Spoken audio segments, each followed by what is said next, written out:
Welcome to episode 317 of the Shared Security Podcast. And this week we have two great topics for you. First, we'll be talking about how scammers use some advanced deepfake techniques to steal $25.6 million from a multinational firm. And then we're going to finish up with the news about the Canadian government, who is trying to ban flipper zeros in order to prevent auto thefts. Yet another story about a government trying to ban something they know nothing about. We're from the government, trust us. Yes, please trust us. It'll be fine. Yes.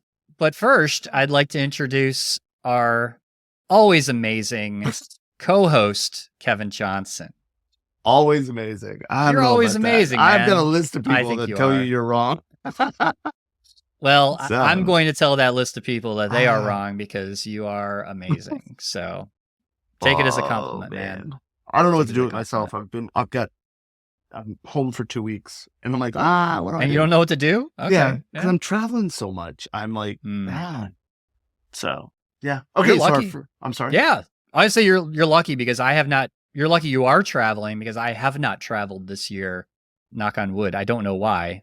It's weird. I should be traveling, but I'm not. Yeah. So I got a question for you. Yeah. Cincinnati. Yes. So where's going to? Is what? Is it worth going to? I was trying the to think city if I've itself? ever, I'm trying to think if I've ever been to Cincinnati. And I can't remember. Yeah, it's a great city. I was talking to the old West chapter up there. Yeah. So they're good. Yeah. They seem good people. That's a tangent. So yeah. Well, if you like chili, so they have this thing called Skyline Chili. We had Cincinnati. A Skyline Chili down here. It was same as like because it's a franchise, right? Or out of Cincinnati. Yeah. I didn't know that was out of Cincinnati. Yeah, that's what they're known for. Yeah. So anyway, if you like chili, that is the place to go in Cincinnati. But okay. I digress. I will say that I went to Skyline Chili and I never went back because I wasn't really impressed. No, now that I've pissed off all of Cincinnati. Yes, you have. Congratulations. So this deepfake thing that went on, this is a fascinating story. So I think it's kind of the beginnings of, I'd say one of the most advanced kind of deepfake attacks that I've seen, like at least in the news, which is interesting. I'll agree with that. So what happened was, I guess somebody was pretending to be the CFO of this company, and they actually deepfaked the CFO based on previous videos that were publicly available for this person. And they literally launched a video chat. I'm not sure if it was a Zoom or like a FaceTime with this, this person that worked in their finance department. And that video was so convincing that they transferred $25.6 million to these different accounts. And that's just crazy. I'm struggling with this one. And here's why I'm struggling with it. Really? Really? And the reason I'm saying it is every bit of the articles I've read multiple articles. Yeah. And you got to weed out, okay, this site publishes it and then these other sites syndicate it or whatever and they republish it and everything else.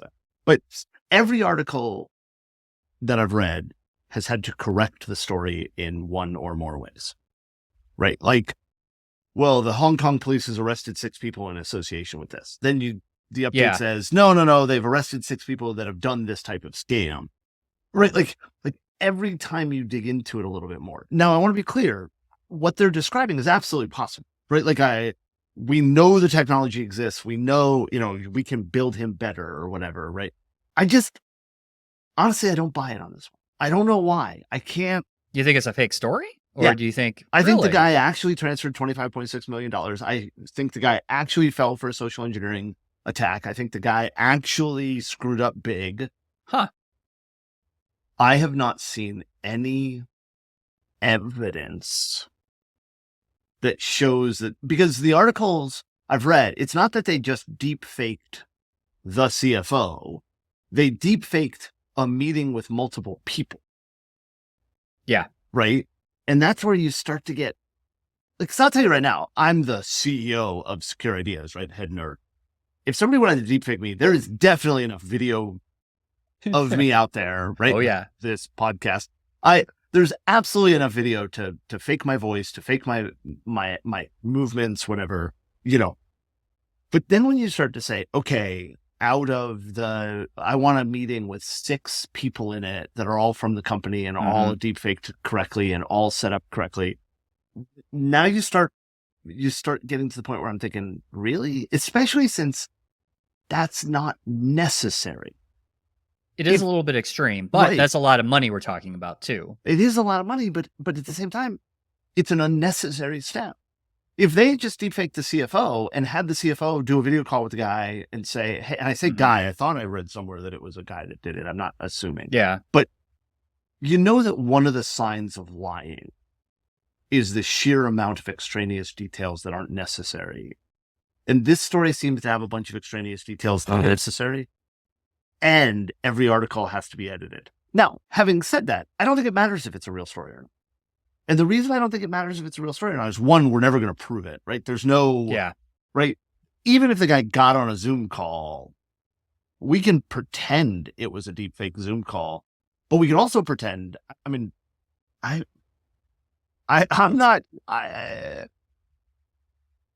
don't know how you can prove this is a deepfake other than as an excuse to make clickbaity headlines. Having said that, I think it's important for people to understand the risk that really does exist. And let's forget deepfakes voices, right? We were just having a conversation internally here at Security this morning about doing voice identification and what is the risk of deepfake faking that. And the answer is it's pretty high, right? I think one of the people said that, they had looked at a service and it was $5 a month to deepfake your own voice, right? Like you go in, you train it, and then it just plays back stuff for you. I'm not sure why you'd want to deepfake your own voice, but let's go with it, right? I think this is a risk, and this is where you start to get into the exact same thing we've been telling people forever, like have some out of band verification mechanism. Like one person should not be able to approve a $25.6 million transfer. No, that's a failure in process. Exactly. And so to me, the bigger issue is, hey, this is a problem. You need to fix this. And the problem is not deepfake. The problem is social engineering. Your process allowed one person to transfer way too much money. You know what I mean? Like that's where I would like to focus. That's because the deepfake just is an example of why the risk will remain. The deepfake isn't the problem. I think I'm saying that. That's right. A great point. Yeah, that's a great point, because this could have happened through a phishing email. This could have happened through the phone. This could have happened through any other social engineering technique. This is just another way of doing an attack like this.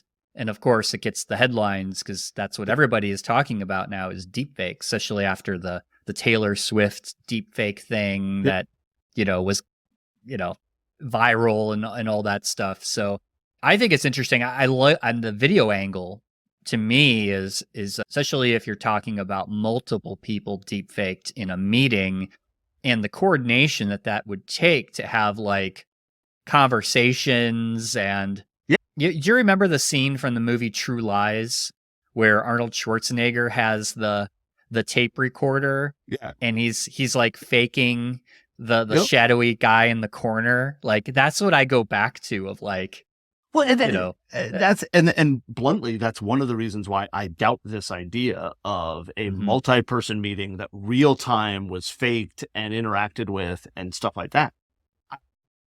That doesn't make sense. Yeah, but do you have video evidence of this? Yeah. Like, no. Do you have a recording, a screenshot? Do you, what evidence do you have? And you're right, that guy could be just making it up, saying, let's be clear. I don't want to get fired, so let's be clear. I own Secure Ideas with 2 other people. And if I was tricked into transferring any amount of money that had $1 million after it, I would deepfake money. Yeah.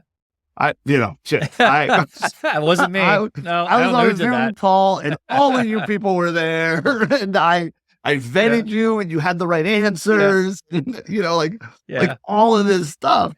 And I think back to, last week I had to wire money out of my bank account to another account, and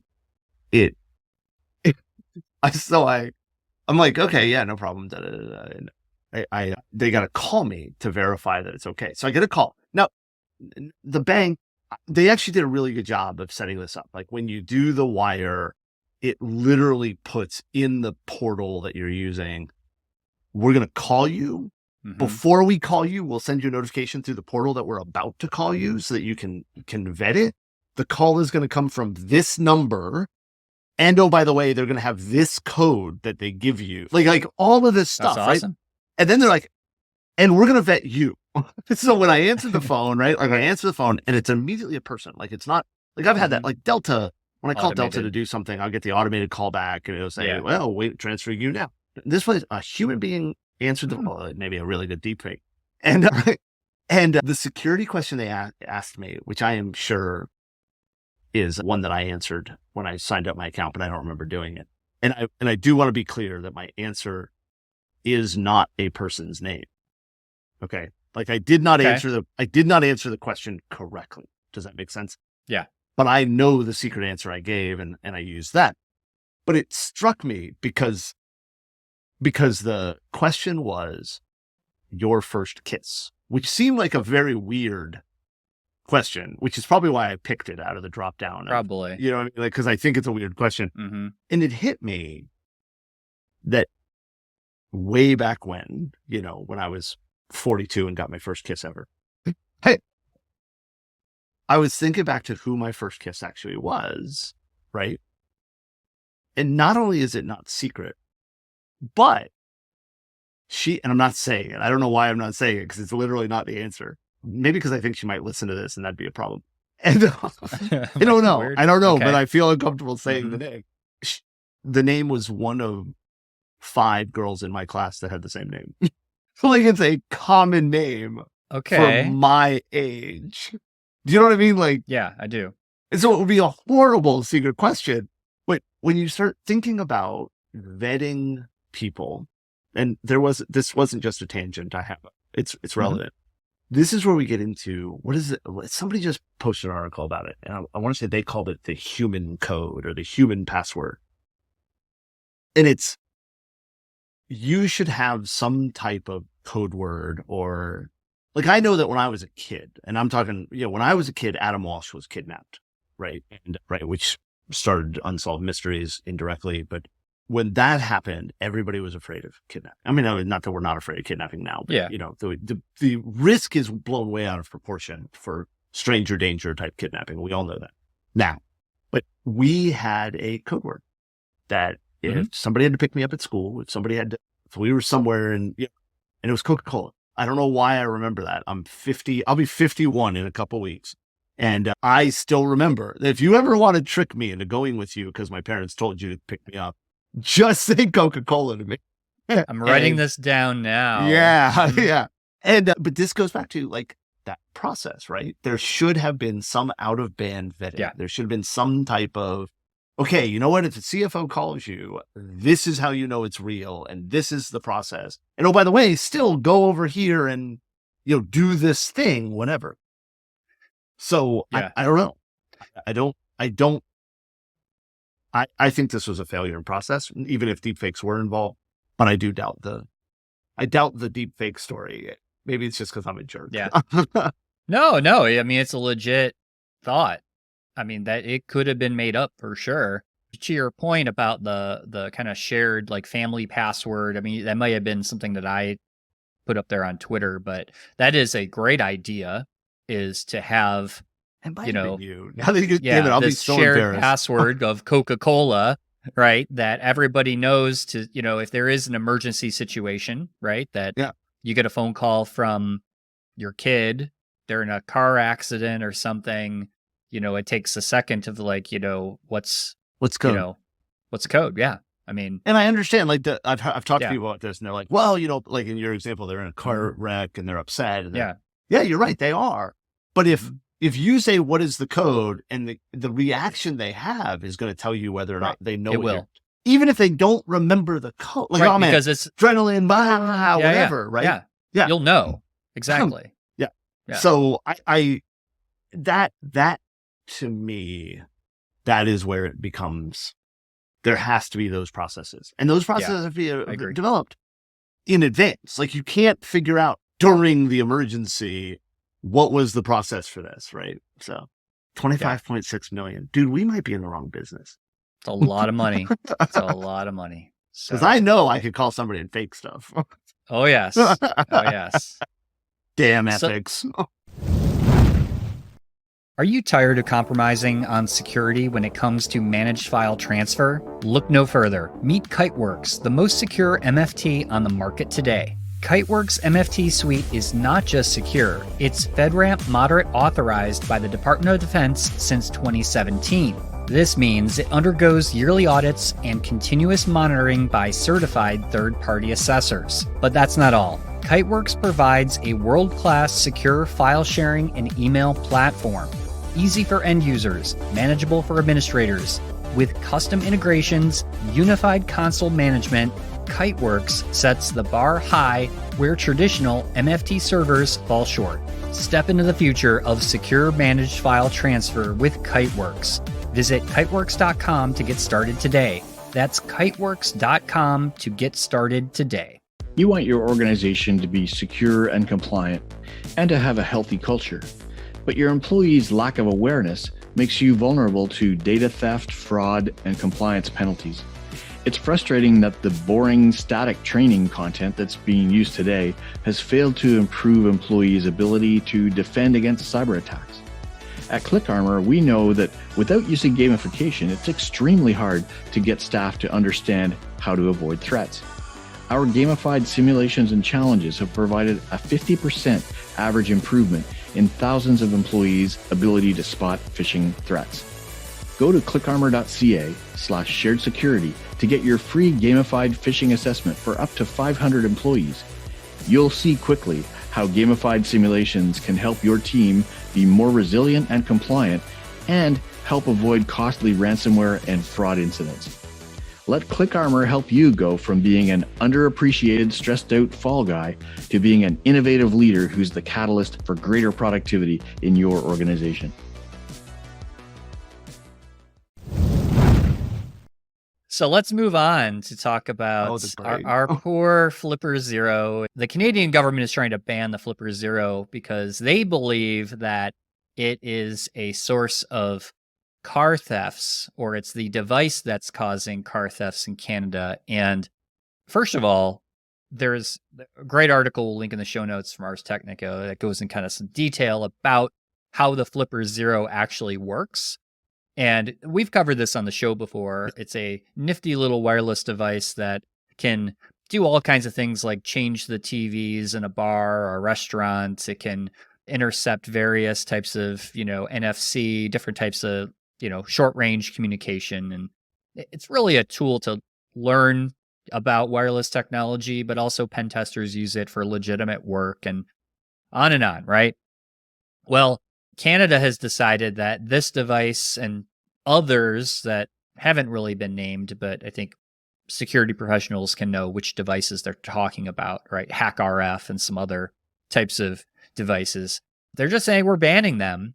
And what's funny about the whole thing is that the Flipper Zero, while in some older cars, it can do some, was it lock 1992? bypass, but it's like a Honda and some other brand, but like you have to be in close proximity with the key fob and like there's all these caveats, right? It's not like you just take a Flipper Zero and then the car opens and you're driving off with it. Like, I wish it was. I don't remember my that would keys be all great the time. if you could, right? But it's basically being picked on as, oh, because it's a hacking device, we're just going to go ahead and ban it. And they don't really know what the device is. They just hear it like in the media and like, oh, Flipper Zero, yeah, that's bad. Yeah. Ban. So I'm trying really hard not to curse. I'm trying not to give us the explicit label again. I personally believe that any politician that says, hey, we have a problem and here's how I'm going to fix it. I'm going to name this random technology and say we're going to ban it. we should be allowed to just immediately set that politician on fire. Like, just period. Because here's what this politician is doing. My very first question is this an election year in Canada? Because, right, like, good point. Obviously, this is a soundbite. Like, I'm doing something. I'm fixing my election needs. Because they're not fixing the problem. No, definitely not. I actually replied to the minister of whatever, of stupid ideas and dumb shit. Because I think that's his official title. Minister of I'm a moron. But, okay, there's the explicit tag. Sorry, Thank you. Sorry. I tried. I really tried. The Innovation, Science, and Economic Development Canada Agency. Yeah. Bullshit. Of Canada. That can't be his title because he's too dumb to hold that title. And period. There is, and he gets to pick. I'm going to let the minister of dumb ideas choose which of these cases it is. It is either that he's too stupid to hold the position he has. That's one option. Or the second option is, in my opinion, he's so unethical that he's willing to pretend to solve a problem just for his own election because it's clickbaity and auto manufacturers donate to his campaign. Because the real problem here is we're not holding the people who make the faulty things liable. We're complaining about tools. Yeah. You want to complain that people are able to steal cars? Figure out how they're stealing the cars and tell the car manufacturers got to fix that. Right? Yeah. And by the way, it's a real simple answer. If you're an insurance company that offers auto insurance, you tell your members, your customers, that you won't insure theft for that car because it's fundamentally flawed. Well, that's what happened with Hyundais and Kias, remember? Exactly. Like, the insurance companies threatened to And how fast did Hyundai and Kia fix the problem? They fixed it quick. Right. Yeah. But instead, we're going to stand on stage because we can get a news bite, and we're all talking about this moron, right? God, it pisses me off. So, like I said, here's his choices. He's too stupid to hold the job, or he knows this isn't going to fix the problem, and then he's just evil. Right? Like, one of the two might be a blend. Yeah. He might be evilly stupid. But, and this is why Scott's happy he's not in this episode, because we're making him a traitor because Canada doesn't have a First Amendment. I don't know, something, right? This is, and let me be very clear for anybody thinking that we're just picking on Canada. DC has plenty of these morons. Yes. Would here in the US. Right? Would Canada like more? We can give you ours. No issue. We'll trade. This is... And here's why this makes me so angry. When I was a kid, I actually thought becoming a politician. I know. Oh, right?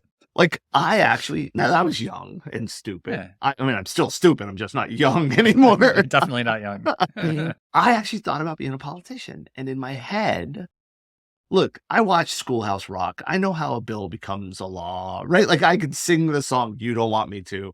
But I thought about it from a perspective of, man, I could really help people. I could make a difference. I could, do good. And here is a minister of jackassery that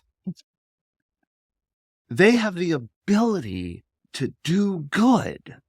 And instead, they're focusing on something that, in my opinion, is solely so that they can get news headlines to help their reelection. Yeah. And I don't know that I'm right. I you know what I mean? Because they're doing something, they're not doing something useful.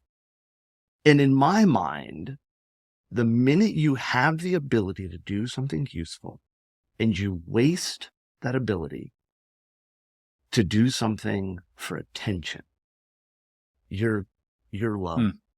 You might as well pretend to be the inventor of Bitcoin. Oh, wow. Yeah, that was making fun of Craig Wright, the liar plagiarist. But I got it. Right, because of his Scopa case going on right now. But total tangent. He just irritates me. But I really think that's important, is this dude had the opportunity to do something that actually helped his constituents, actually helped the people of Canada, helped the world, right? And instead thought, you know what? Flipper Zero is popular. There's headlines all over the place. Yep. We should ban it. Screw you, hippie. Let's ban hobbyist devices. I mean, that's not the first time we've heard that. No, of from course it's not. politicians. And this isn't even, because I know I was actually talking to somebody earlier, and they're like, "You're going to make this about the Second Amendment." I'm like, "No, I'm not. This is just stupid. This has nothing to do with fundamental rights. This has everything to do with a politician who has the ability to move the needle screwing the pooch." Yeah. So, sorry. And I guarantee agreed. you, if we look into it, auto manufacturers are contributors to this person's thing. And I know I'm not sure I'm right, but I bet you I am. It's a good assumption. Yeah. It's a fair assumption. Because that's how they could actually solve the problem. And they're not doing it. Sorry, you ranting. This pisses me off. Yes. Well, we'll get Scott's opinion next week. Next he's week. available. By the way, to Canadian, be clear, mm-hmm. the actual Canadian is not available because he's busy, not because of this story. We That's joked right. about that. He didn't be like, "I'm out. Not talking about this." And let's be clear, we've had stories where Scott or I or you have said, like, we just had it, a couple weeks ago, you put a story out and I said, I can't talk about that. We've talked about the Canadian government, and Scott's been involved just as much, just like we have with the U.S. government. I don't know if that's true because the U.S. government really does screw stuff up a lot. That's true. That's a good point. Yeah. I agree. Yeah. Sorry. So yeah. By the way, total tangent. Did you see the Montana National Guard poster honoring one of their members that had Nazi soldiers in the background? No, I did not see that. The Montana National Guard put out a poster, and it's this dude. And my understanding is this is a guy who's in the Montana National Guard. He has a tradition in his family of being in the military and being in the National Guard. And he's posing full uniform, holding a picture of what supposedly is his father. When his father, that's awesome. I really do think that's awesome. And whoever built the poster and the advertising, and there's multiple forms of it. So this isn't one time. In my opinion, they obviously went out to Google and said, World War II soldier. And they grabbed the first picture that looked neat. And it's literal Nazi soldiers in the background in the photo. No. I want to be very clear. I am not in any way saying that the Montana National Guard are Nazis, nor am I saying this dude, who I don't even know his name, is a Nazi. It's a literal picture from World War II of Nazis walking through like a forest. And it's like, well, what are you thinking? You got to be careful what you grab from Google image search, apparently. Yeah, this is obviously, they used a marketing company that has never been in the military. That's awful. That is just awful. Total tangent, but it made me laugh, so I wanted to share. We'll keep it in. Yes. Yeah. I think that's all we have time for today, so. Kevin. This is a great discussion. Always good to get your rants out. Use this podcast as an outlet for your anger towards the U.S. and the Canadian government. I don't do therapy. I do this podcast. See, I know. I love it. We'll keep that going. Well, thanks everyone for listening. And until next time, stay safe, stay secure, and stay private. Thanks for watching or listening to this episode. If you'd like to help support the podcast and get early access to new episodes with no ads, plus many more exclusive benefits, become an official supporter of the podcast for only $5 a month. Visit sharedsecurity.net/supporter for more details.